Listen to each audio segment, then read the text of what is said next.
Syederalun, artis berinisial P, sedang ramai dibicarakan sebagai sosok yang diduga terlibat pencucian uang 4,4 triliun rupiah. Lantas, siapa selebritis tanah air yang berinisial P yang dimaksud dalam perkara ini?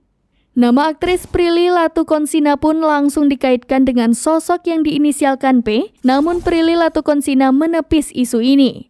Beberapa hari ini, Prilly mendadak dikaitkan dengan artis P yang diduga terlibat tindak pidana pencucian uang 4,4 triliun rupiah. Sejumlah netizen juga sempat berspekulasi soal artis P.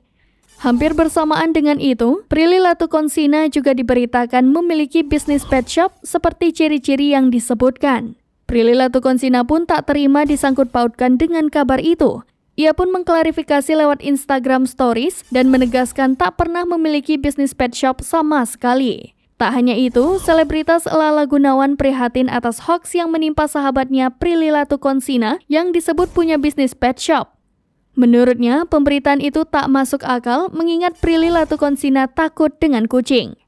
Prilly pun merespon unggahan Lala Gunawan dengan mengaku bahwa seharusnya ia tak perlu kerja banting tulang jika dapat bagian 4,4 triliun rupiah.